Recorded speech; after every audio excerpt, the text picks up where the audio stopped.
আমরা আজ কথা বলবো ইনশাআল্লাহ আল্লাহ রাব্বুল আলামিনের মহান একটি ফরজ বিধান সম্পর্কে। এই ফরজ বিধানটি আমাদের সমাজে নানা কারণে অবহেলিত, বিস্তৃত এবং এই ফরজ বিধান সম্পর্কে আমাদের সমাজে জানাশোনা একেবারেই কম। পর্দার এই বিধানটি আল্লাহ রাব্বুল আলামিনের পক্ষ থেকে দেওয়া এমন এক ফরজ বিধান, যেই ফরজ বিধান আল্লাহ রাব্বুল আলামিন আমাদেরকে দিয়েছেন, এটির ব্যত্যয় করলে, ব্যতিক্রম করলে, এটি অমান্য করলে, আল্লাহর এই ফরজ বিধানকে লঙ্ঘন করলে আখিরাতে তার শাস্তি তো পরে, দুনিয়াতে তার নগদ শাস্তি, নগদ ক্ষতি, ব্যাপক এর জন্য ফাসাদ এবং সামাজিক বিশৃঙ্খলা ব্যত্যয় ঘটবে। এ বিষয়ে আল্লাহ রাব্বুল আলামিন কোরআনে হাকিমে যেমন আমাদেরকে জানিয়েছেন, নবী করিম সাল্লাল্লাহু আলাইহি ওয়াসাল্লামের হাদিস থেকে আমরা জানতে পারি। মুশকিল হলো, পর্দার বিষয়ে ওয়াজ করলেই আমরা এক শ্রেণীর মানুষ মনে করি যে এই বুঝি নারীদের বিরুদ্ধে কঠিন কোন হুঙ্কার দেয়া হবে, এই বুঝি নারীদেরকে একেবারে গৃহবন্দী করে দেওয়ার কোনো আলোচনা আসবে, এই বুঝি নারীদেরকে সমস্ত সুযোগ সুবিধা থেকে, জগৎ জয় করা থেকে বঞ্চিত করা হবে। পর্দার বিধানটাকে ইসলাম বিদ্বেষীরা এমন ভাবে আমাদের সমাজে, আমাদের চোখের সামনে তুলে ধরেছে যে পর্দার বিধান মানে একটা আতঙ্কের জিনিস। ঠিক না ঠিক? আমাকে মাহফিল কর্তৃপক্ষ আমার অফিসে যোগাযোগ করে জানিয়েছেন এই বিষয়ে তারা কথা শুনতে চান। আর কর্তৃপক্ষ পুরুষ বলাই বাহুল্য, কিন্তু আশ্চর্যের বিষয় হলো, আজ আসার আগ দিয়ে আমার অফিস থেকে আমাকে বলা হলো যে আজকে যেখানে মাহফিল সেখানকার কর্তৃপক্ষ তারা পর্দার বিষয়ে কথা বলতে বলেছেন, ঠিক আছে, কিন্তু ওই এলাকার একজন মহিলা আমাদের অফিসে ফোন করেছেন। আজকে ফোন করে বললেন যে হুজুরকে বলবেন যে শুধু মহিলাদের পর্দার কথা না বলে পুরুষদের পর্দার কথাও যেন একটু বলে। আমি তখন চিন্তা করলাম, পর্দার এই ফরজ বিধানটা আল্লাহ তাআলা আমাদেরকে দিয়েছেন। আল্লাহর কোন বিধান দিলে, আল্লাহর কোন নির্দেশ আমাদের প্রতি জারি করলে আল্লাহর কোন লাভ আছে তাতে? আল্লাহর কোন লাভ আছে? আল্লাহর কোন বিধান যদি আমরা লঙ্ঘন করি তাতে আল্লাহর কোন ক্ষতি আছে? আল্লাহ তাআলা যত নির্দেশ করেছেন সেটা আমাদের কল্যাণেই করেছেন, যেগুলো নিষেধ করেছেন সেগুলো আমাদের কল্যাণেই নিষেধ করেছেন। এখন পর্দার বিষয় আসলে আমরা কেন এই ঠেলাঠেলিটা করি? পর্দার বিষয় আসলে আমরা মনে করি যে এটা শুধুমাত্র মহিলাদের ইস্যু। অনেক পুরুষরা আছে যে এই ইস্যুতে খুব বেশি ইন্টারেস্ট পায়, এই বিষয়ে আসলে খুব বেশি মজা পায়, যে ঠিক আছে এবার মহিলাদের এক হাত নেওয়া হবে, তাদেরকে সাইজ করা হবে। আবার একই বিষয় আলোচনা করা হলে আমরা অনেক সময় এর বিপরীতটাও মনে করি, অর্থাৎ মহিলারা যেমন এই যে ফোন করে বলে যে হুজুর পুরুষদেরকেও আপনি পর্দার বিষয়ে কথা বলবেন। আসলে পর্দা সম্পর্কে আমাদের সমাজে ধারণা অনেকখানি খণ্ডিত, পরিষ্কার ধারণা আমাদের সমাজে অনেকের কাছেই নাই। পর্দার যে বিধান, এটি মহিলাদের জন্য যেমন প্রযোজ্য, পুরুষদের জন্য প্রযোজ্য। মহিলারা তাদের সৌন্দর্যকে আবৃত রাখবেন, সুনির্দিষ্ট কিছু লোক, কিছু পুরুষ ছাড়া অন্যান্য পুরুষদের সামনে তাদের নিজেদের সৌন্দর্যকে তারা আবৃত রাখবেন, ঢেকে রাখবেন, প্রকাশ করবেন না। এটা হলো মেয়েদের পর্দা। আর পুরুষদের পর্দা হলো তারা তাদের চোখ এবং দৃষ্টিকে হেফাজতে রাখবে, অপাত্রে দৃষ্টিপাত করবে। এই একই পর্দা আবার মেয়েদের জন্যও আছে। আল্লাহ তাআলা কোরআনে বলেছেন, কুল্লিল মুমিনিনা ইয়াগুদ্দু মিন আবসারিহিম ওয়া ইয়াহফাযু ফুরুজাহুম। হে রাসূল, আপনি বলে দিন ঈমানদার পুরুষদেরকে যেন তারা তাদের চোখগুলোকে হেফাজত করে, অবনত করে, নিয়ন্ত্রণ করে, কন্ট্রোল করে, যেখানে সেখানে চোখ দিয়ে চেয়ে না বেড়ায়, আর তাদের ইজ্জতকে, সম্ভ্রমকে যেন তারা হেফাজত করে। তাহলে পর্দার বিধানটা শুধু মহিলাদের জন্য না, এটা পুরুষদের জন্য প্রযোজ্য। মুহতারাম হাজিরিন, আল্লাহ রাব্বুল আলামিন পর্দার বিধান কেন দিয়েছেন? কোরআনে কারীমের একটি আয়াত আমি তেলাওয়াত করেছি, সূরা আহজাব, সূরা নূরে আল্লাহ তাআলা পর্দা সম্পর্কে অনেক নির্দেশ করেছেন। আল্লাহ তাআলা তার রাসূলকে বলছেন, তার সবচেয়ে প্রিয় মানুষটাকে বলেছেন, সৃষ্টি জগতের মধ্যে আল্লাহর সবচাইতে পছন্দের লোকটাকে, পছন্দের গোলামকে, সৃষ্টিকে আল্লাহ বলছেন, ইয়া আইয়ুহান নবী, হে রাসূল, কুল লিআজওয়াজিক, আপনি আপনার স্ত্রীগণকে, আপনার পত্নীগণকে, আপনার বাসার মহিলাদেরকে আপনি বলুন, ওয়াবানাতিক, আপনার মেয়েদেরকে, আপনার কন্যাদেরকে আপনি বলুন, ওয়ানিসাইল মুমিনিন, এবং মুমিন নারীদেরকে, তাদেরকেও বলুন।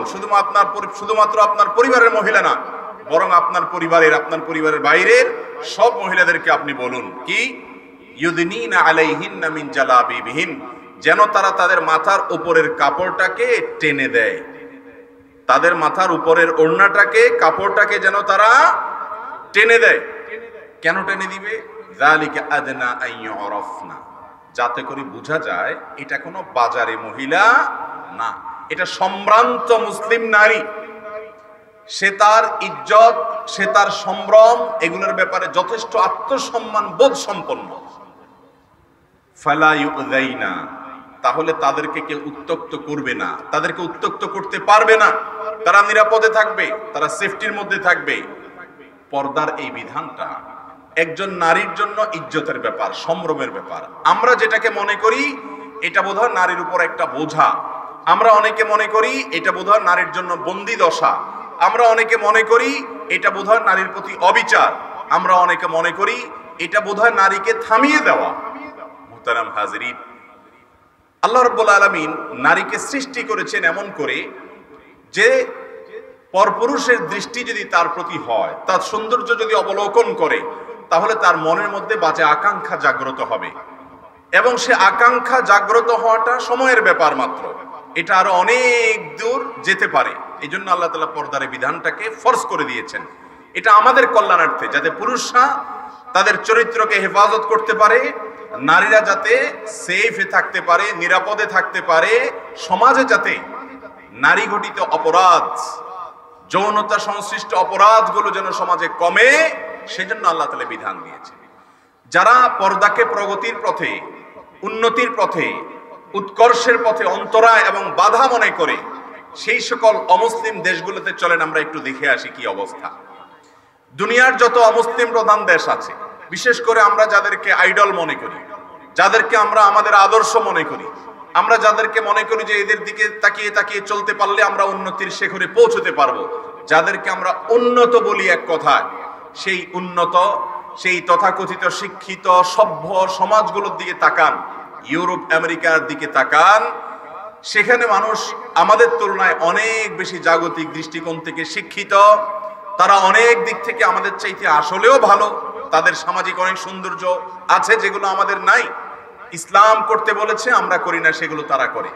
কিন্তু এই একটি জায়গায় এসে গোটা পৃথিবীর, বিশেষ করে পশ্চিমা দুনিয়ার যাদেরকে আমরা আমাদের আদর্শ বা মডেল মনে করি, সেই দেশগুলোতে নারীদের অবস্থা যদি আপনি দেখেন, পত্রপত্রিকা খোলেন, অনলাইনে গিয়ে সার্চ দেন, তাদের দেশে কর্মস্থলে নারীরা যতটা অনিরাপদ, যতটা নারীরা যৌন হয়রানির শিকার হয়, এমনকি বাসা বাড়িতে যতটা হয়, রাস্তাঘাটে যতটা হয়, সামান্য কয়েক সেকেন্ডের বিদ্যুৎ চলে গেলে লিফটে, পাবলিক প্লেসে যে পরিমাণ হয়, যেগুলোর রেশিও এবং বিস্তারিত বিবরণ জরিপ পত্রপত্রিকা বিভিন্ন সময় উঠে আসে, আলহামদুলিল্লাহ অনেক দরিদ্র, অনেক গরিব এবং অনেক জাগতিক দিক থেকে পিছিয়ে থাকা মুসলমান সমাজে তার চাইতে মেয়েরা শত শত নয় হাজার গুণ ভালো আছে, আলহামদুলিল্লাহ।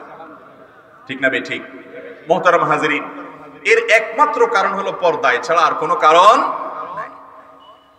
আমাদের যে সমস্ত বোনরা মনে করেন যে আমরা পর্দার মধ্যে থাকলে এটা বোধহয় বন্দি বন্দি ভাব, এটা বোধহয় আমার অপমান, আমি তাদের প্রতি বিনয়ের সাথে আরজ করতে চাই, মহামান্য প্রেসিডেন্ট, বিশেষ করে আমাদের বর্তমান প্রেসিডেন্ট, তিনি প্রায় সময় রসিকতা করে বলেন যে আমি এমন এক অবস্থার মধ্যে দিয়ে আমার সময় পার করি যে একটা ডিম যদি আমাকে খেতে দেয়া হয়, ওই ডিমটা পর্যন্ত আমার পর্যন্ত আসার আগে ওইটা আমার স্বাস্থ্যের জন্য সঠিক কিনা, ওখানে কোনো বৃষ্টিস আছে কিনা, ক্ষতিকর কিছু আছে কিনা, এত বেশি চেক হয় যে চেক হতে হতে আমার পর্যন্ত আস্তে আস্তে আর কিছু থাকেই না। প্রেসিডেন্ট সাহেব যদি চান যে তিনি বঙ্গভবন থেকে বের হয়ে তিনি কারওয়ান বাজারে সবজি মার্কেটে একাকী, কোনো সিকিউরিটি ছাড়া, কোনো প্রহরী ছাড়া, সাথে কোনো বডিগার্ড ছাড়া, তিনি একটু একাকী সাধারণের সাথে মিশবেন, একটু মন খুলে সবজি বাজারে গিয়ে কারওয়ান বাজারে মাছ কিনবেন, সবজি কিনবেন, গার্ডরা তাকে দিবে? তার নিরাপত্তার দায়িত্বে যারা আছেন তারা দিবে? উনি যতই রিকোয়েস্ট করুন, ওনার এই রিকোয়েস্ট কে শুনবে? যদি কেউ শুনে তাহলে তার চাকরি থাকবে না। ঠিক না ঠিক? উনি যদি চান যে আমি একটু ঢাকা শহরের পাবলিক পরিবহনে উঠবো, একটু লোকাল বাসে উঠবো, একটু মানুষের সাথে একটু মিশবো, চাইলেই কি ওনাকে মিশতে দেওয়া হবে? কেন দেওয়া হবে না? ওনার নিরাপত্তার কারণে। ঠিক না ঠিক? তো প্রেসিডেন্টকে যে গার্ড দেয়া হয়, তাকে যে নিরাপত্তা বলয়ের মধ্যে আটকে রাখা হয়, তিনি যেখানে যান তার সাথে যে সেফটি সিস্টেম থাকে, এটা তার কল্যাণে, এটা তার সেফটির জন্য, এটা তার নিরাপত্তার জন্য। পৃথিবীর কোন মানুষ এই লোকটাকে জেলখানায় বন্দি, আহারে দুঃখে আছে, কষ্টে আছে, এরকম কোন কথা কেউ বলে? তো একই যুক্তি আপনি এবার পর্দানসীন নারীর বেলায় দেখেন। আল্লাহ রাব্বুল আলামিন তার জন্য নির্দেশ করেছেন, কোন নারী হজ করতে যাবেন, উমরা করতে যাবেন, আরেক জেলায় সফর করতে যাবেন, দূর দূরান্তে যাবেন, তার সাথে একজন মাহরাম থাকতে হবে। একজন মাহরাম, তার পরিবারের একজন পুরুষ থাকতে হবে, যে পুরুষ তার সাথে থাকবে গার্ড হিসাবে, যাতে করে এই নারীর দিকে কেউ চোখ তুলে বাজে দৃষ্টিতে তাকাতে না পারে। এই নারী যাতে কোনো প্রকার নিগ্রহের শিকার না হয়, কোনো প্রকার জুলুমের শিকার না হয়, কোনো প্রকার অসুবিধা যেন না হয়, সেজন্য একজন মাহরামকে তার সাথে যাওয়াটা বাধ্যতামূলক করে দিয়েছে। আর যদি সফরের দূরত্ব না হয়, তাহলে সেক্ষেত্রে তার নিজস্ব যে সেফটি সিস্টেম, অর্থাৎ পর্দা পশিদা, এটার মধ্যে তিনি চলবেন। এটা একজন সম্ভ্রান্ত নারীর জন্য আল্লাহ তাআলার পক্ষ থেকে দেওয়া উপহার, এটা কোনো আল্লাহর পক্ষ থেকে চাপিয়ে দেওয়া বিধান না। দুনিয়ার যে সমস্ত সমাজ নারীর পর্দাটাকে প্রগতির পথে অন্তরায় বলে, গত বছর সম্ভবত আমাদের দেশে সারা দেশ জুড়ে মেডিকেল ভর্তি পরীক্ষায় যত শিক্ষার্থী অংশগ্রহণ করেছে, হাজার হাজার ছেলে মেয়ে, তাদের মধ্যে আপনারা অনেকে জেনেছেন পত্রপত্রিকা মারফত, প্রথম স্থান অধিকার করেছে মেডিকেল ভর্তি পরীক্ষায় টিকা। এটা যে কোনো শিক্ষার্থীর জীবনের অন্যতম বড় একটা স্বপ্নের ব্যাপার। সেই পরীক্ষায় শুধুমাত্র টিকা নয়, বরং সারা দেশের সমস্ত শিক্ষার্থীকে পিছনে ফেলে একজন আপাদমস্তক মাথা থেকে পা পর্যন্ত বোরকা পরিহিতা পর্দানসীন মেয়ে শিক্ষার্থী তিনি প্রথম স্থান অধিকার করেছেন। তাহলে বোরকা বা পর্দা এটা কি নারীর প্রগতি বা উন্নতির পথে বাধা হতে পারে? পর্দা এবং বোরকার মধ্যে থেকেও একজন নারী তার সার্বিক সেবা সমাজকে, দেশকে, জাতিকে, উম্মতকে দিতে পারে। মুহতারাম হাজিরিন, আমাদের যে সমস্ত বোনদের কাছে পর্দাটা বোঝা মনে হয়, আমি বিনয়ের সাথে তাদেরকে বলতে চাই, যে সমস্ত ভাইদের কাছে মনে হয় যে আমার স্ত্রী কেন বোরকা পরে যাবে, তিনি খোলামেলা চলবেন, তিনি বাহিরে সাজগোজ করে যাবেন, তার সৌন্দর্যকে বরং প্রদর্শন করবেন, আমি বিনয়ের সাথে তাদেরকে বলতে চাই, আপনি একজন স্বামী, আপনার স্ত্রীকে নিয়ে আপনি যখন বাহিরে বের হচ্ছেন বেপর্দা অবস্থায়, তার শরীরে কোনো পর্দা নাই, তার সৌন্দর্যকে তিনি আবৃত করেন নাই, ঢাকেন নাই, সবগুলাকে খোলামেলা, বরং আরো বেশি মানুষের দৃষ্টি, পুরুষের দৃষ্টি আকৃষ্ট হয় সেরকম করে সাজগোজ করে তিনি বের হয়েছেন। আপনার স্ত্রীকে দেখে বাজারে যত অ্যাডাল্ট পুরুষ আছে, যত পর পুরুষ আছে, এরা সবাই, রাস্তাঘাটে যতজন আছে, পাবলিক প্লেসে যতজন আছে, বাহিরে যত পুরুষ আছে, এরা আপনার স্ত্রীর দিকে তাকিয়ে কি চিন্তা করবে? আমার প্রশ্নটা কি বুঝতে পেরেছেন? একজন স্বামীর সাথে তার স্ত্রী যদি সেজেগুজে বের হয়, পর্দা পশিদা ছাড়া খোলামেলা ভাবে বের হয়, তার সৌন্দর্যের দিকে তাকিয়ে, তার সৌন্দর্যে মুগ্ধ হয়ে যত পুরুষ রাস্তাঘাটে তাকে দেখবে, তারা সবাই তাকে দেখে কি চিন্তা করবে? খুব পবিত্র চিন্তা, যে আমারও তো বাসায় মা বোন আছে, উনি আমার মাই মনে করলাম, এই ভদ্র মহিলা আমার বোন মনে করলাম, আমার মেয়েও তো আছে তার মতো প্রায়, হয়তো তার বয়সে ছোট বা বড় বা তার সমান, অতএব আমার মেয়ে, আমার মা, এটা আমার বোন, এরকম পবিত্র দৃষ্টিভঙ্গি নিয়েই সবাই তাকায়, ঠিক না? ভাইরা আমার, আপনার স্ত্রীকে যখন আপনি বেপর্দা বাহিরে নিয়ে যান, আপনার স্ত্রীকে নিয়ে অন্যরা কি চিন্তা করে, এই প্রশ্নের উত্তর আপনার মধ্যে আছে। কিভাবে? আপনি বাজারে, রাস্তাঘাটে, অনলাইনে, অফলাইনে বেপর্দা, অশ্লীল বা খোলামেলা পোশাক পরিহিত, সাজগোজ করা একজন নারীকে দেখার পর আপনার মনে, আপনার চিন্তায়, আপনার কল্পনায় কি আসে? সবার কল্পনায় আসছে? এবার আপনি মিলিয়ে নেন, আপনার স্ত্রী, আপনার বোন, আপনার কন্যাকে যখন বাহিরে নিয়ে যান, হাজারো পুরুষের যে চোখ তার সৌন্দর্য অবলোকন করে, আপনি অন্যের সুন্দরী নারীকে দেখে বা নারীর সৌন্দর্য দেখে আপনার মনে যে চিন্তা আসে, অন্য সব পুরুষের মনেও একই চিন্তা আসে। ঠিক না বেঠিক? কোনো সন্দেহ আছে? অতএব ন্যূনতম আত্মসম্মান বোধ আছে, ন্যূনতম তার মধ্যে নিজের প্রতি, নিজের পরিবারের প্রতি আত্মসম্মান বোধ তিনি লালন করেন, এমন কোন পুরুষ তার পরিবারের কোন মেয়েকে পর্দাহীন অবস্থায় বাহিরে নিতে পারে? আর কোন নারী তিনি জানেন যে তাকে দেখে অন্য পুরুষরা কি চিন্তা করতে পারে, বিশেষ করে যখন তিনি অন্যকে আকৃষ্ট করার মতো সাজগোজ করে বের হবেন, তাকে দেখে কি চিন্তা করতে পারেন একজন অ্যাডাল্ট নারীর বোঝার কথা। অতএব আমি আমার বোনকে, যিনি পর্দাটাকে বোঝা মনে করছেন, পর্দাটাকে তার জন্য ঝামেলা মনে করছেন, এটাকে তার জন্য রোকআউট বা বাধা মনে করছেন উন্নতির পথে, এটা তার উপরে অবিচার মনে করছেন, আমি বিনয়ের সাথে আমার সে বোনকে প্রশ্ন রাখতে চাই, বোন, আপনাকে দেখে কোনো পরপুরুষ যদি কল্পনার জগতে আপনাকে জেনা করে, আপনাকে নিয়ে বাজে চিন্তা ভাবনা করে, তার সে মনের ভাবনাগুলোকে, কল্পনাগুলোকে যদি মুখে উচ্চারণ করে, আপনি কি খুশি হবেন না আপনি রাগ করবেন? উনি কি রাগ করবেন না খুশি হবেন? একজন পরপুরুষ একজন নারীর সৌন্দর্য, বিশেষ করে যখন অশ্লীল পোশাক আশাকে চলাফেরা করেন, খোলামেলা চলাফেরা করেন, তার সৌন্দর্য দেখার পর একজন অ্যাডাল্ট পুরুষের চিন্তা ভাবনার জগতে যে সমস্ত জিনিসগুলো আসে, তাকে নিয়ে যে সমস্ত কল্পনা জল্পনা করে, সেই কল্পনা জল্পনা থেকে যদি তিনি মুখের কথায় প্রকাশ করেন, তাহলে পৃথিবীর কোন নারীর কাছে কি ভালো লাগবে না খারাপ লাগবে? তাহলে বোন আমার, আল্লাহ তাআলা আপনাকে যে ফরজ বিধান, পর্দার বিধান দিয়েছেন, এটা আপনার আত্মসম্মানকে রক্ষা করার জন্য, এটা আপনার মর্যাদাকে রক্ষা করার জন্য। মনে রাখবেন, আল্লাহর ঘর বাইতুল্লাহ কাবা কালো গেলাপে মোড়া, ঠিক না ঠিক? দুনিয়ার কোন মসজিদ কালো গেলাপে মোড়া, আল্লাহর ঘর বাইতুল্লাহ কালো গেলাপে, তাতে কি আল্লাহর ঘর বাইতুল্লাহর মর্যাদা কমেছে না বেড়েছে? পর্দায় আবৃত থাকলে মর্যাদা কমে, এই ধারণা শয়তানের হতে পারে, একজন বিবেকবান মুসলমানের এই ধারণা হতে পারে। পর্দার বিধানের কথা বললে আমাদের সমাজের এক শ্রেণীর ইসলাম বিদ্বেষী মানুষ, এমনকি অনেক নামধারী মুসলমানও বলে যে আচ্ছা, একজন নারীর সৌন্দর্য এটা অবলোকন করে একজন পুরুষ যদি বিপদগামী হয়ে যায়, তার মধ্যে বাজে চিন্তা আসে, বাজে কল্পনা আসে এবং যৌন অপরাধ সমাজে বেড়ে যাবে এমনটি মনে হয়, সেই কারণে যদি নারীকে পর্দা করতে হয় তো পুরুষের সমস্যা, সে তার চোখকে নিয়ন্ত্রণ করলেই তো হয়ে যায়, কেন নারীকে পর্দা করতে হবে?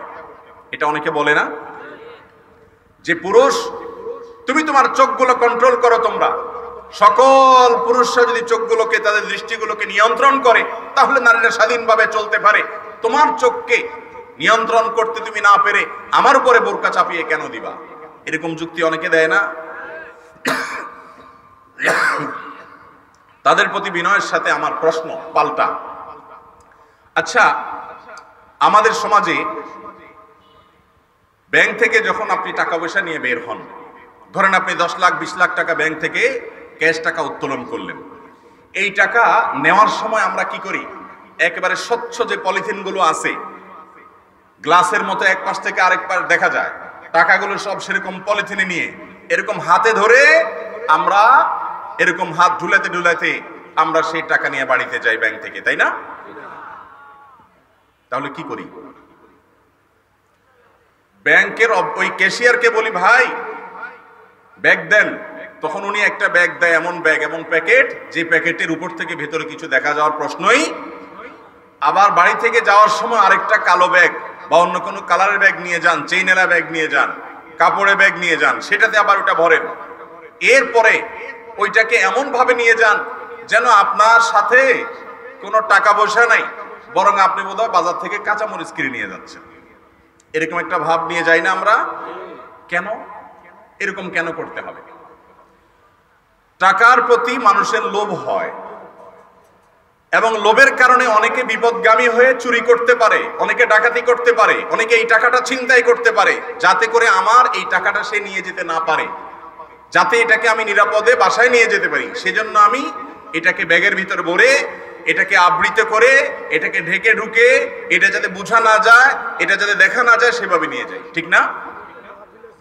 যারা বলেন যে মহিলাদের পর্দা কেন করতে হবে, পুরুষরা তাদের চোখ ঠিক করে ফেললেই তো হয়, আমি তাদেরকে বলতে চাই, আপনারা ব্যাংক থেকে টাকা পয়সা যে নিয়ে যান, সে সময় আপনাদের এই লজিক এবং যুক্তিটা কোথায় থাকে? তখন আপনারা কেন বলেন না যে আমি ব্যাংক থেকে টাকা নিয়ে যাব একদম ক্রিস্টাল ক্লিয়ার, স্বচ্ছ পরিষ্কার পলিথিনে, একদম 2 হাতে। তোমরা যারা চোররা আছো, তোমরা যারা ডাকাতরা আছো, তোমরা যারা ছিনতাইকারীরা আছো, অন্যের সম্পদের দিকে নজর দাও। তোমার হাত থেকে আমার টাকাকে বাঁচানোর জন্য, তোমার নজর থেকে নিজেকে রক্ষা করার জন্য, তোমার নজরের ক্ষতি থেকে সমাজকে বাঁচানোর জন্য আমি কেন ব্যাগের ভিতরে ভরবো? তুমি তোমার চোখগুলো সব কন্ট্রোল করে ফেলো। দুনিয়ার সব চোর ডাকাত ছিনতাইকারীরা সব ফেরেশতা হয়ে গেলে, সবাই যদি অন্যের সম্পদের প্রতি লোভ করা ছেড়ে দেয়, তাহলে তো আর আমাদের সমস্ত ব্যাগ ট্যাগ ভরা লাগে না। অতএব আমি স্বচ্ছ পলিথিনে নিয়ে যাব, 2 হাতে করে টাকা নিয়ে যাব। এই যুক্তি দুনিয়াতে কেউ দেয়?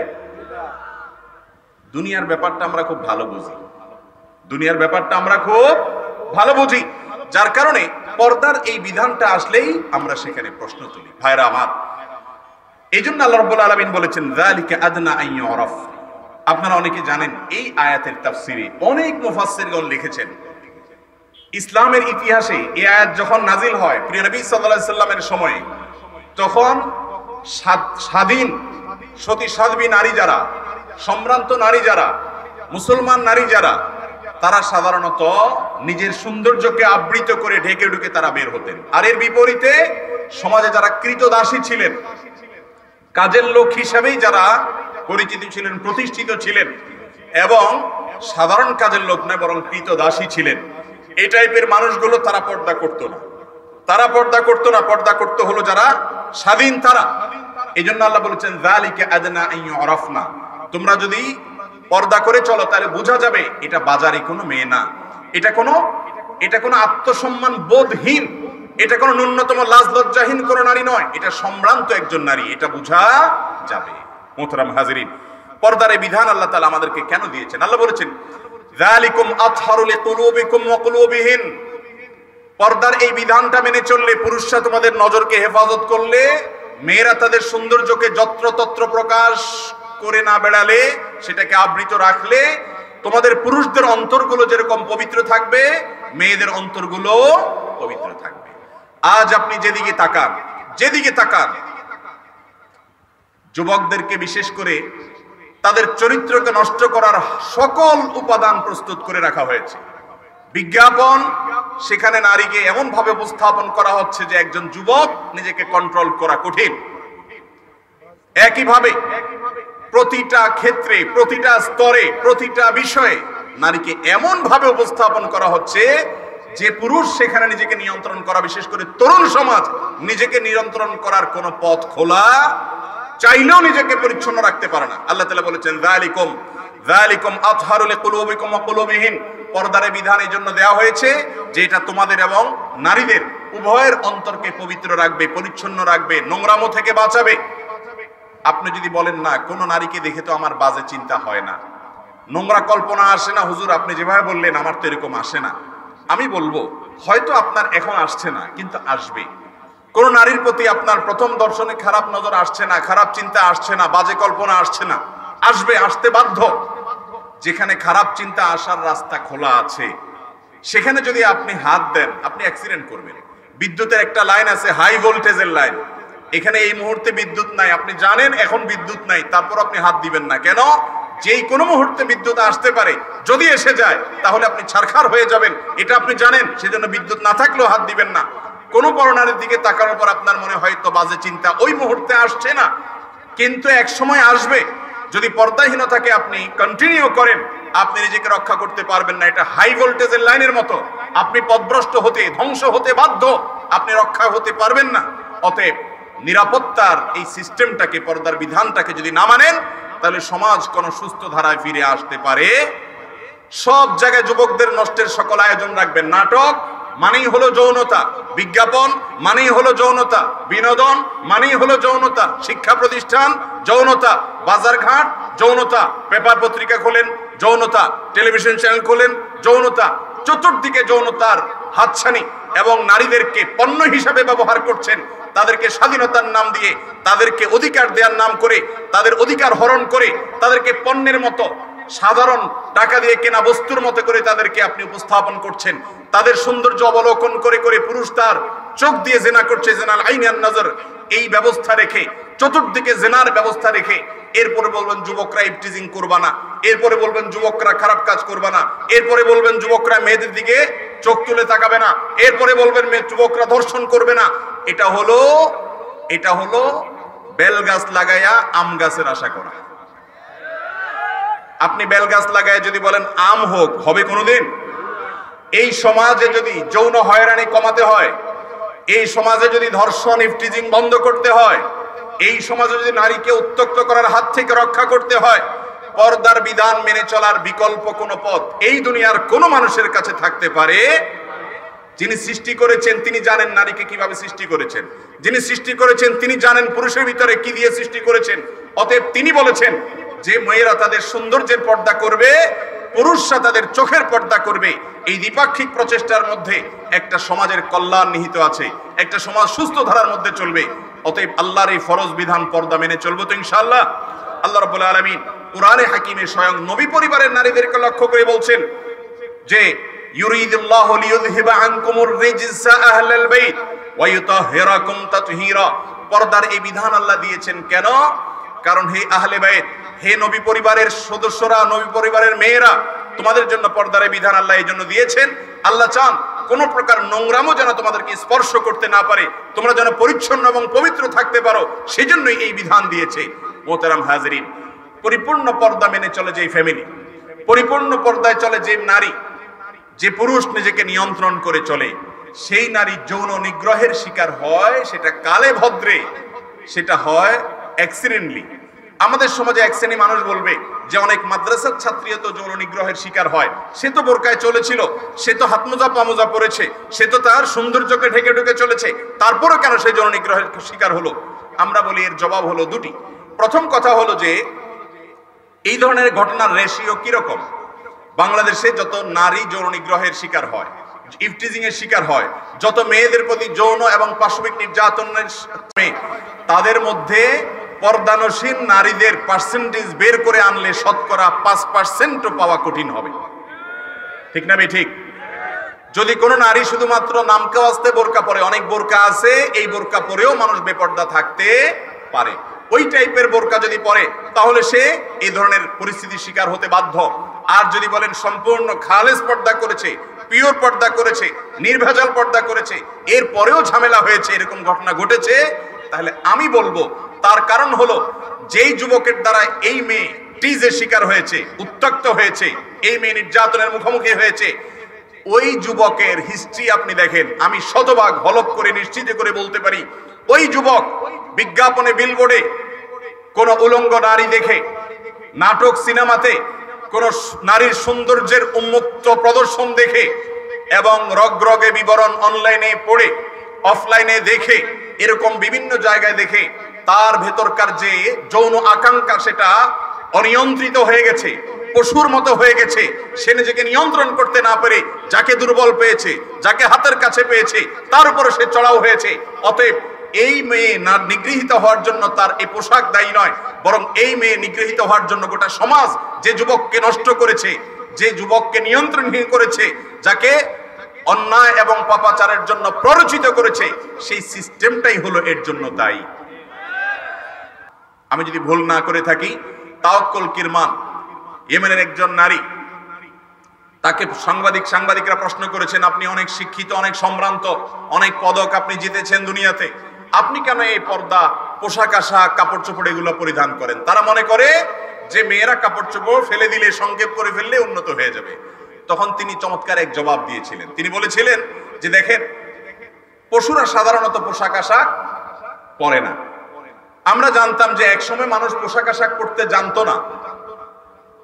সভ্য দুনিয়া যখন শুরু হয়েছে তখন মানুষ পোশাক আশাক দ্বারা নিজেকে আবৃত করতে পারে। আমি এই জন্য পোশাক আশাকের ভিতরে আবৃত থাকাটাকে সভ্যতা মনে করি, ভদ্রতা মনে করি, আর পোশাক আশাককে সংক্ষিপ্ত করা, শরীর থেকে নিজে থেকে সরিয়ে ফেলাটাকে পশুত্ব মনে করি, বর্বরতা মনে করি, অসভ্যতা মনে করি, অভদ্রতা মনে করি। ঠিক না ঠিক? ভাইয়েরা আমার, পর্দার এই বিধান আমাদের পুরুষরা তাদের পরিবারের মেয়েদের জন্য তাদেরকে বুঝাতে হবে যে এই বিধান তাদের সংগ্রাম, এটা তাদের সম্ভ্রম, এটা তাদের ইজ্জত, এটা তাদেরকে সকল অনাচার থেকে রক্ষার মাধ্যম। আল্লাহ তাআলা আমাদের সকলকে এই ফরজ বিধান মেনে চলার তৌফিক দান করুন। আমাদের অনেক ভাইরা আছেন যারা নামাজ কালাম পড়েন, চোখের পর্দা করেন না। অনেক বোনরা আছেন অনেক দিক থেকে ভালো, কিন্তু এই আল্লাহ তাআলার দেওয়া ফরজ বিধান, পর্দার বিধানটা মেনে চলেন না। এগুলো করতে হবে। একজন নারী তিনি কয়েকজন কিছু পুরুষের সাথে সাক্ষাৎ করতে পারবেন, দেখা দিতে পারবেন, এবং বাকিদের সামনে তার সৌন্দর্যকে তিনি ঢেকে রাখতে হবে। যাদের সাথে তার পর্দার বিধান নাই, যাদের সাথে তিনি স্বাভাবিকভাবে দেখা সাক্ষাৎ করতে পারবেন, তাদের মধ্যে একজন হলেন তার স্বামী। তার সাথে কোনো পর্দা থাকার প্রশ্নই ওঠে না।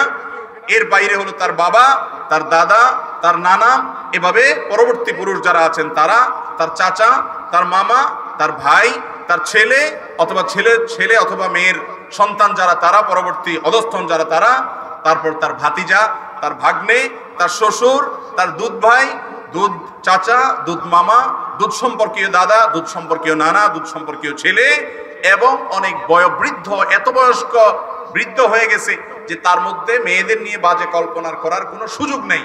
এইরকম বয়সের কোনো বৃদ্ধ থাকলে সে, এবং ছোট বাচ্চা ছেলে, এই ধরনের পুরুষদের সাথে শুধুমাত্র একজন মেয়ে সাক্ষাৎ করবেন। বাকি যারা আছেন তাদের সামনে তিনি সচরাচর স্বাভাবিকভাবে চলবেন না। নবী করিম সাল্লাল্লাহু আলাইহি ওয়াসাল্লাম বলেছেন, আল মারআতু আওরাতুন, একজন নারীকে আল্লাহ তাআলা সৃষ্টি করেছেন এমন ভাবে যে তার সৌন্দর্যকে আবৃত করে রাখতে হয়, বিশেষ করে যখন বাহিরে বের হবে তখন। কারণ ইদা খারাজাত, নারী যখন বের হবে, ইস্তাশাফাহা শয়তান, শয়তান তার পিছে লাগে। শয়তান পিছে লেগে কি করে? অন্য পুরুষদেরকে বিভ্রান্ত করে, ওই নারীকে ফিতনায় ফেলে, এবং সমাজে এমন ফিতনা তৈরি হয়, ওই ফিতনা নিয়ন্ত্রণ করার ক্ষমতা কারোর থাকে। অতএব ভাইরা আমার, আল্লাহর দেওয়া ফরজ বিধান, পর্দার বিধান মেনে চলবো তো ইনশাআল্লাহ। নারীদের পর্দার ব্যাপারে আমরা অনেকে মনে করি শুধুমাত্র একটা কালো বোরকা পরলেই বোধহয় পর্দা হয়। শরীয়ত কালো বোরকা পরাটাকে বাধ্যতামূলক করে নেই। মূল যে জিনিসটাকে বাধ্যতামূলক করেছে, ফরজ করেছে, সেটা হলো সৌন্দর্যকে ঢেকে ঢুকে রাখতে হবে। এখন সৌন্দর্য ঢাকার জন্য যা দরকার সেটা করবেন। আল্লাহ রাব্বুল আলামিন কোরআনে কারীমে যেটা বলেছেন সেটা হলো ওয়ালা ইউবদিনা যিনাতাহুন্না ইল্লা মা যাহারা মিনহা, মেয়েরা, মুসলিম নারীরা তাদের সৌন্দর্যকে প্রদর্শন করবে না। এই সৌন্দর্য প্রদর্শন না করার মধ্য থেকে নাম্বার 1, তার শারীরিক সৌন্দর্য, শরীরের যে অবয়ব সেটা সৌন্দর্যকে ঢেকে ঢুকে রাখার জন্য এমন পোশাক পরবে যেই পোশাকের ফলে তার শরীরের কোনো সৌন্দর্য ফুটে না ওঠে। আজকাল অনেক মেয়েরা আছেন বোরকা পরেন, কিন্তু বোরকাটা এরকম এত বেশি চাকচিক্যপূর্ণ যে ওই চাকচিক্যপূর্ণ বোরকা দেখে পুরুষ আরো বেশি তার দিকে তাকায়। আছে না নাই? অনেকে মধ্যপ্রাচ্য থেকে এমন বোরকা নিয়ে আসেন নিজের স্ত্রীর জন্য, নিজের মেয়ের জন্য, নিজের মায়ের জন্য, যেই বোরকাতে এত পরিমাণ কারুকার্য করা আছে, এত পরিমাণ সেখানে কাজ কাম করা আছে যে সেটা দেখে বরং পুরুষ আরো তার দিকে বেশি তাকাতে বাধ্য হয়। অনেক সময় টাইট ফিট থাকে, অনেক সময় খুব বেশি সেটা জাঁকজমকপূর্ণ হয়। অথচ বোরকার উদ্দেশ্যই হলো সৌন্দর্যকে ঢাকা। সেখানে সে বোরকাটা নিজেরই যদি হয় এত সুন্দর যে সেটা অন্যের পরপুরুষের দৃষ্টিকে আকৃষ্ট করে, তাহলে এই বোরকার উপরে আরেকটা বোরকা লাগবে। কথা কি বুঝাতে পারছি? অতএব পর্দার জন্য সর্বপ্রথম হলো শরীরের সৌন্দর্যকে ঢেকে ঢেকে রাখবেন একজন নারী। নাম্বার 2, কণ্ঠের সৌন্দর্য যেটা, সেটাকেও ঢেকে রাখবেন। আল্লাহ তাআলা পুরুষ আর নারীর গলা কি, কণ্ঠকে একরকম সৃষ্টি করেছেন? পুরুষদের কণ্ঠ আর নারীদের কণ্ঠ কি এক?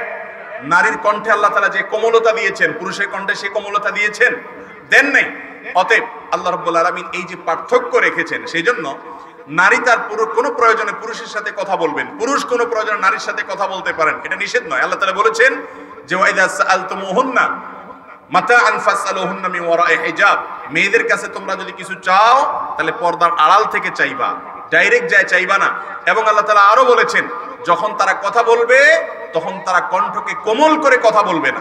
আজকাল আমাদের সমাজে আমি প্রায় সময় বলি, দেখবেন যে ছেলেরা বলেন আর মেয়েরা বলেন, এই ক্ষেত্রে সবাই প্রায় বেশিরভাগ মানুষের মধ্যে এই খারাপ নেচারটা আছে। সেটা হলো পুরুষরা তার বউয়ের সাথে যখন কথা বলে, বিশেষ করে বিয়ের পরে নতুন নতুন তো খুব ভালোবাসা উতরায় সবারই, উভয় পক্ষ থেকে, যার কারণে ওই টাইমটা বাদ।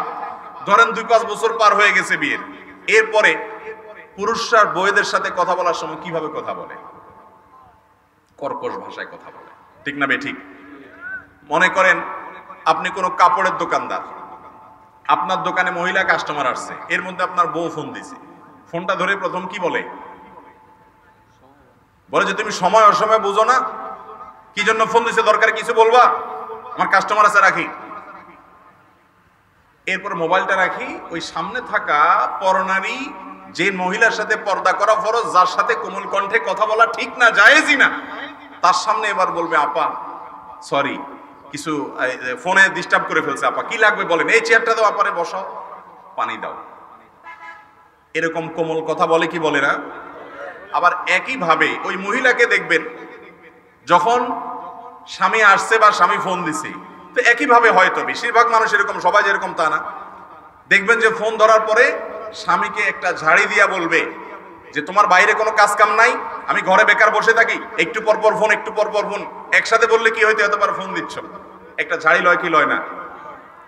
আবার যদি কোনো অপরিচিত নাম্বার থেকে ফোন আসে, ভাবি অথবা আপা আমি অমুককে চাই, বা কোনো কথা বলছে, তখন কিন্তু কথা বলার সময় পুরা ইস্তেরি করা কথা বলে, ঠিক না ঠিক? তখন কথাটা থাকে কি করা কথা? ইস্তেরি করা কথা। জামা যেরকম ইস্তেরি করা ফিটফাট কথা থাকে, কিরকম? জি ভাই, জি জি, আপনার ভাই তো বাড়িতে নাই, ঠিক আছে আমি আসলে বলবো, ওকে ঠিক আছে। তখন এমন ভাবে কথা বলেন উনি, মনে হচ্ছে যে ওনার কথা বলার সৌন্দর্যের যত উপায় তার কাছে আছে সবগুলো প্রয়োগ করে তিনি কথা বলছেন। এই চরিত্র নেচার আমাদের মধ্যে আছে না নাই? অথচ ইসলাম বলেছে স্বামী স্ত্রী একে অন্যের সাথে যত ভালোবাসা আছে সব নিবেদন করবে, অন্য জায়গায় না, অজায়গায় না, অজায়গায় করা যাবে না। পরপুরুষের সাথে কথা বলার সময় কোমল কণ্ঠে কথা বলবেন, আল্লাহ নিষেধ করেছেন কোরআনে সরাসরি। কোরআনে কোনো খুচরা কথা নাই, পাইকারি কথা আছে। আল্লাহ জানেন এই কোমল কথা থেকে অনেক দূর নিচে নেমে যাবে, অনেক নোংরামি হতে পারে, অনেক অ্যাক্সিডেন্ট হতে পারে। সমাজে হয় কি হয় না? এক ফোন কল থেকে নিয়ে হাত ধরে চলে যাওয়া, সংসার ছেড়ে বাচ্চা কাচ্চা ফেলে রেখে, আছে না নাই? ঠিক একইভাবে পুরুষ এক ফোন কলের মাধ্যমে কাস্টমারের সাথে সামান্য কথার মাধ্যমে, কোমল কথার মাধ্যমে সম্পর্ক হয়ে ভালো লাগা, এরপর থেকে 3-4 ছেলে মেয়ের বাপ, ওইটা রেখে সে ওই মহিলার পিছনে ঘুরে, আছে না নাই? এই সবগুলোর একমাত্র কারণ হলো শরীয়ত পর্দার যে নীতিমালা দিয়েছে সেটা আমরা মানছি না। এটা যদি না মানি আমাদের বাহ্যিক অনেক উন্নতি হবে, টাকা পয়সা হবে, ঘর বাড়ি হবে, অনেক কিছু হবে, শান্তি নামক জিনিসটা কখনো হবে। আমি একটা কথা প্রায় সব সময় সব জায়গায় বলার চেষ্টা করি এই বিষয়ে আলোচনা আসলে, সেটা হলো যারা মুরব্বী আছেন, চাচারা আছেন আমাদের এখানে, বাপের বয়সী, চাচার বয়সী যারা আছেন, দাদার বয়সী যারা আছেন, আমরা যুবকরা সবাই এই ব্যাপারে দ্বিমত করার কোনো সুযোগ নাই। আমরা একমত যে আমরা আজকাল সবাই দাম্পত্য জীবনে বউয়ের সাথে আমরা যতটা সুখে আছি, আমাদের বাপ চাচারা দাদারা আমাদের চাইতে বেশি সুখে ছিলেন, আছেন। প্রমাণ নিতে চান? আপনি দেখেন ভালোবাসার যত উপায় আছে, এই সবগুলো আপনার হাতের কাছে আছে। বউকে শাড়ি একটা জায়গায় 10টা দেওয়ার ক্ষমতাও আজকাল বেশিরভাগ মানুষের। আর ওই বাপ চাচারে জিজ্ঞাসা করেন, সারা বছরে একটা শাড়ি দিতে খবর হয়ে গেছে। আপনি বউয়ের সাথে 24 ঘন্টা মানে ঘুমেও পারলে কানেক্টেড থাকেন, এমন একটা অবস্থা। টয়লেটে গেলে সেখানেও মোবাইলে মেসেজ দেন কেমন আছো, ঠিক না ঠিক? আর ওই চাচা মিয়াদেরকে জিজ্ঞাসা করেন, বউর চেহারা সারাদিনে একবারও দেখতে পারে নাই। ক্ষেত খামারে অথবা বাজারে দোকানে কাজ করে আসছে, অফিস আদালত থেকে আসছে, বাড়িতে এসে বউর সাথে একটু কথা বলবে একান্তে, লজ্জার কারণে পারে নাই, মা বাপ আছে, বড় ভাই আছে, অন্যরা আছে, শর্মে একটু বউর সাথে কথাও বলতে পারে নাই। ওই রাত্রে একটু দেখা হয়েছে তো হয়েছে, না হয়েছে নাই, ঠিক না ঠিক? কাপড় চোপড় কিনে দেওয়ার তো প্রশ্নই ওঠে না। আর এখন আপনি যে পরিমাণ বাদাম বুট খাওয়াইতেছেন আপনার বউরে, যে পরিমাণ চটপটি খাওয়াইতেছেন, চাচা ওই টাকা পাইলে বউকে একটা শাড়িও কিনে দেওয়ার মতো অবস্থা তখন ছিল না, ঠিক না ঠিক? কিন্তু এখন আমাদের যুবকরা এত ভালোবাসাবাসী, হ্যাঁ, ফেসবুকে মেসেঞ্জারে বউয়ের সাথে এত চ্যাট, এত মেসেজ, এত ফোনে এত কথা, এত সাক্ষাৎ, বিয়ের আগে থেকে অবৈধ সম্পর্ক পরেও, এত কিছুর পরেও এত আদান প্রদান। চাচিরা এত সাজগোজ করার মতো কিছু খুঁজেই পাই নাই, কিছুই খুঁজে পাই নাই, কোন রকম আলতা লিপস্টিকও পাই নাই। আর এখন মহিলারা সুবহানাল্লাহ সাজগোজের যত মাধ্যম আছে, কত শত আইটেম কিনে ভরায় ফেলতেছে আলমারি, কত রকমের সাজগোজ দিচ্ছে। এরপরেও সম্পর্কগুলো কোনোভাবে জোড়া লাগে না, ঠুনকো ঠুসঠাস করে শুধু ভাঙে আর ভাঙে, ঠিক না ঠিক? তাহলে বুঝা গেল ভাইরা আমার, ওই মুরব্বীদের মধ্যে একটা জিনিস ছিল আমাদের মধ্যে নাই, সেটা হলো ওনারা পর্দা মেনে চলতেন। আমাদের মধ্যে পর্দাটা এখন আর সুখের যা ভোগের যত উপকরণ আছে এগুলো সব আমাদের কাছে আছে, ওনাদের কাছে নাই। তারপর আল্লাহ তাআলা ওনাদেরকে আমাদের চেয়ে সুখে রেখেছেন। শুধুমাত্র আল্লাহর বিধান ওনারা যতটুকু মেনেছেন আমরা তা মানছি না এই কারণে। অতএব পর্দার বিধান মেনে চলবো তো ইনশাআল্লাহ। তো যেটা বলছিলাম, পর্দা মানে একটা কালো বোরকা নয় ভাইরা। পর্দা মানে হলো এমন পোশাক আশাকে চলাফেরা করা যে পোশাক আশাক অন্য পুরুষের দৃষ্টিকে, গায়রে মাহরামকে তার দিকে আকৃষ্ট করবে না। দ্বিতীয়ত হলো কণ্ঠের পর্দা। কণ্ঠের পর্দা কি, যেটা বললাম, একজন পরনারী পরপুরুষের সাথে কথা বলার সময় কোমল কণ্ঠে কথা বলবে না, ওয়াকুলনা কাওলাম মারুফা, স্বাভাবিকভাবে কথা বলবে। একজন পুরুষ পরনারীর সাথে কথা বলার সময় কণ্ঠকে কোমল করবে না, বরং স্বাভাবিক কণ্ঠে কথা বলবে যদি প্রয়োজন হয় তখন। নাম্বার 3, পর্দার জন্য তৃতীয় পয়েন্ট হলো নারীরা বিশেষ করে যখন বাহিরে যাবেন তাদের শরীরে সুগন্ধিযুক্ত কোনো পারফিউম বা কোনো প্রকারে জাতীয় সাজগোজের কিছু এগুলো ব্যবহার করে যাবেন না। নবী করিম সাল্লাল্লাহু আলাইহি ওয়াসাল্লাম বলেছেন, কোন মহিলা যদি বাহিরে যায় এবং গায়ে যদি এই সমস্ত সুগন্ধি জাতীয় স্প্রেটা এগুলা করে বের হয়, তাহলে ওই মহিলা জান্নাত পাওয়া তো দূরের কথা, জান্নাতের ঘ্রাণও তার জন্য হারাম হয়ে যায়। কারণ এর ফলে সমাজে ফিতনা সৃষ্টি হয়, যুবকরা নষ্ট হয়, পুরুষদের চরিত্র নষ্ট হয়, পর্দাহীনতার ফলে সমাজে ফাসাদ সৃষ্টি হয়। এই জন্য সেটাও হলো পর্দার অন্তর্ভুক্ত। এই বিষয়গুলোর পাশাপাশি পোশাক আশাক এমন ভাবে পরা যে পোশাক আশাক শরীরকে আবৃত করে রাখে, প্রকাশ করে না। এত টাইট পড়লো অথবা এত পাতলা পড়লো, এত জাঁকজমকপূর্ণ পড়লো যে অন্য দৃষ্টি আকৃষ্ট করলো, তাহলে সেটা পর্দার খেলাফ হবে। সর্বশেষ কথা হলো, আমাদের অনেক মা বোন আছেন যারা বাহিরে পর্দা করেন। আলহামদুলিল্লাহ, বাহিরে গেলে বোরকা পরে তারা যান, এমনকি হাত মোজা পা মোজাও পরেন অনেকে। কিন্তু বাসার ভেতরে তারা পর্দা করেন। পর্দার দুইটা জায়গা, একটা হলো বাসার বাহিরে, একটা হলো বাসার ভেতরেও গায়রে মাহরাম পুরুষ থাকতে পারে, তাদের সাথেও পর্দা করা লাগে। এই ধারণা আমাদের অনেক মা বোন তাদের নাই, অনেক পুরুষদেরও নাই। এবং এইটা না করার কারণে, যেটাকে খাস পর্দা বলা হয়, বাড়ির অভ্যন্তরে পর্দা বলা হয়, এই পর্দাটা না থাকার কারণে অনেক মহিলারা আছে 5 ওয়াক্ত নামাজি, বাহিরে বোরকা পরেন, সব ক্ষেত্রে তার ঠিক আছে। ছেলে যিনি, তার স্বামী যিনি, তিনিও হয়তো ভালো মানুষ, নামাজি কালামি, অন্য সব দিক থেকে ঠিক আছে, কিন্তু নিজের বউ তার পরিবারের এমন সদস্যদের সাথে দেখা দেয় যাদের সাথে দেখা দেওয়া তার জন্য হারাম। যেমন অনেক মহিলা আছে বাহিরে বোরকা পরেন, অনেক পুরুষ আছেন তার বউকে বাহিরে পর্দা করেন, অথচ তার আপন ভাইয়ের সাথে বউকে সাক্ষাৎ করতে দেন। আছে না নাই? কোন মহিলার জন্য দেবরের সাথে সাক্ষাৎ করা কি জায়েজ না না জায়েজ? শুধু না জায়েজ, শুধু না জায়েজ না। নবী করিম সাল্লাল্লাহু আলাইহি সাল্লামকে জিজ্ঞাসা করেছে একজন, ইয়া রাসূলুল্লাহ, দেবর সম্পর্কে আপনার বক্তব্য কি বা শরীয়তের সিদ্ধান্ত কি, দেবরের সাথে দেখা দেওয়া যাবে কিনা? নবীজি সাল্লাল্লাহু আলাইহি সাল্লাম বলেছেন, আলহাম ওয়াল মউত, আরে দেবর তো হলো মউতের মতো, মৃত্যুর মতো। মরণে যেরকম মানুষ ভয় পায়, দেবরকে দেখে এরকম দূরত্ব বজায় রাখতে হবে, কারণ এখানে ফিতনার ভয় অনেক বেশি। ঠিক একইভাবে পুরুষদের জন্য অন্য নারীর সাথে পর্দা করা যত গুরুত্বপূর্ণ, শ্যালিকার সাথে পর্দা করা ঠিক সেরকম গুরুত্বপূর্ণ। শ্যালিকা দেবর যদি একেবারে ছোট বাচ্চা হয়, শিশু হয়, একেবারে বালক কিসিমের হয়, এখনো পর্দা করার মতো না হয়, তাহলে তার সাথে দেখা দেওয়া যাবে, অন্যথায় তাদের সাথে পর্দা করতে হবে।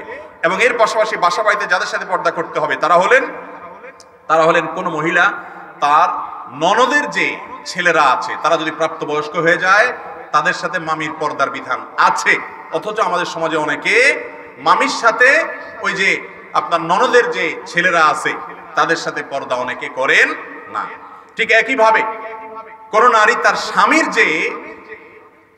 যে আপনার ভাই বোনের যত ছেলে মেয়ে আছে, ভাতিজা আছে, যারা স্বামীর যে ভাতিজা আছে তাদের সাথেও পর্দা করতে হবে।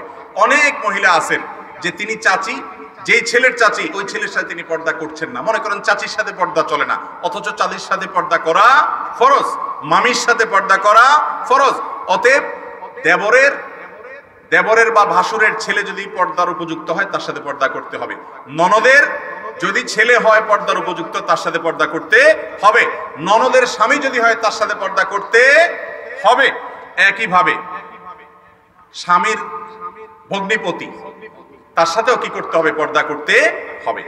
বাসার অভ্যন্তরে বিশেষ করে পরিবারের মধ্যে এই ধরনের পর্দা করাটা অনেক টাফ, কিন্তু যৌথ ফ্যামিলিতে এরকম পর্দা করার জন্য দরকার সদিচ্ছা। অনেক মা বোনরা আছেন নিজেরা পর্দা করতে চান, পুরুষরা তাদেরকে বরং অসহায়তা করেন।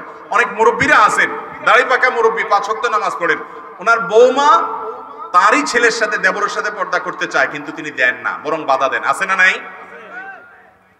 এই লোকগুলোর নাম হাদিসে কি দিছে জানেন? এদের নাম হাদিসে দিছে দায়ুস। হাদিসে কি নাম দিছে ভাই? আমাদের সমাজে অনেকে মনে করে মহিলাদেরকে দায়ুস বলা হয়, এটা ভুল ধারণা। হাদিসে আসছে আদ-দায়ুস আল্লাযী ইউকিররু ফি আহলিহি আল-খাবাস, যেই ব্যক্তি তার পরিবারের মহিলারা, পরিবারের লোকেরা পর্দার খেলাপ চড়ে, সে সেটা দেখে সেটাতে সন্তুষ্ট, তাহলে এই ব্যক্তি হলো দায়ুস। আর দায়ুস কখনো জান্নাতে যেতে পারে। অতএব আপনি যত নামাজ কালাম পড়েন, যত আপনার দাড়ি থাকুক, যত আপনার কপালে সিজদার দাগ পড়ে যাক, যত আপনি ইসলামকে অন্যান্য দিক থেকে মানার চেষ্টা করেন, আপনার বৌমা, আপনার মেয়েকে খাস পর্দা করতে, বাসার ভিতরে পর্দা করতে যদি আপনি বাধা দেন, তাহলে আপনি রাসূল আকরাম সাল্লাল্লাহু আলাইহি ওয়াসাল্লামের সঙ্গ অনুযায়ী দায়ুস। অতএব আমাদের মা বোনরা যারা বাহিরে পর্দা করেন অথচ বাসার ভেতরে পর্দা করেন না, তাদেরও সেজন্য পর্দা করার প্রতিজ্ঞা থাকতে হবে। জয়েন্ট ফ্যামিলি যদি হয় তাহলে সেক্ষেত্রে আমরা ছোটবেলায় দেখেছি, বিশেষ করে এতদ অঞ্চলের একটা কালচার ছিল, সারা বাংলাদেশেই কম বেশ ছিল, যে পরপুরুষ যখন বাসায় ঢুকতো, সেখানে যদি কোনো পরনারী থাকতো যার সাথে বিবাহ বন্ধনে আবদ্ধ হওয়া জায়েজ, তার সাথে পর্দা মানা আবশ্যক। সেই মহিলা থাকলে পুরুষ ঢুকার সময় গলা পরিষ্কার করতো, এমন ভাবে ঢুকতো, আওয়াজ দিয়ে ঢুকতো যাতে করে মহিলারা সেফ সাইডে চলে যায়। এগুলো ছিল কি ছিল না? এখন আছে এগুলো? নাই। ঘরে ঘরে এর জন্য অশান্তি, ঘরে ঘরে অনাচার এবং অন্যায় কাজ চলছে। এজন্য মা বোনরা যারা বাহিরে বোরকা পরে চলেন, বাসার ভেতরে দেবরের সাথে, ভাসুরের সাথে, দেবরের ছেলে, ভাসুরের ছেলে, ননদের ছেলে এবং স্বামীর ভগ্নিপতি অর্থাৎ ননদের স্বামী, একইভাবে স্বামীর মামা, স্বামীর চাচা, এদের সবার সাথে পর্দা করা একজন নারীর জন্য ফরজ। কোন নারীকে পর্দা করতে যদি তার স্বামী অসহায়তা করে, যে না আমারই তো আত্মীয় স্বজন, আমারই তো আপন ভাই, কিসের পর্দা, তাহলে সেই পুরুষ হয় জাহেল, আর না হলে কাট্টা ফাসিক, আল্লাহর বিধানকে অস্বীকারী।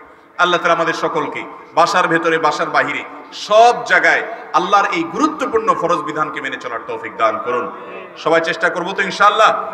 আমরা এখানে সবাই পুরুষ, আমরা নিয়ত করি আমাদের স্ত্রী, আমাদের কন্যা, আমাদের বোন, তাদেরকে আমরা পর্দার সাথে পরিচালিত করব, বাসার ভেতরে পর্দা করতে সহায়তা করব। যৌথ ফ্যামিলি যদি হয়, পুরুষরা ঢুকতে আওয়াজ দিয়ে বের হবে, মহিলারা বের হতে গোমটা দিয়ে বের হবে, যাতে করে কারোর সাথে কারোর মুখোমুখি না হয় এবং পর্দার খেলাফ কোনো সাক্ষাৎ না হয়। আল্লাহ তাআলা আমাদের সকলকে এই ফরজ বিধানটা মেনে চলার তৌফিক দান করুন। এই ফরজ বিধান মানলে আমাদেরই লাভ হবে, অন্য কারোর না। আল্লাহ তাআলা আপনাকে, আমাকে এবং গোটা দেশকে, গোটা পৃথিবীর মানুষকে সুস্থতা এবং শুদ্ধতার ধারা ফিরে আসার তৌফিক দান করুন। পর্দা এটা কোনো প্রথা না। অনেকে বলে পর্দা প্রথা। প্রথা মানে মানুষের বানানো নিয়ম কারণ। পর্দা হলো মহান বিধান, ফরজ বিধান। এটা কি প্রথা না বিধান?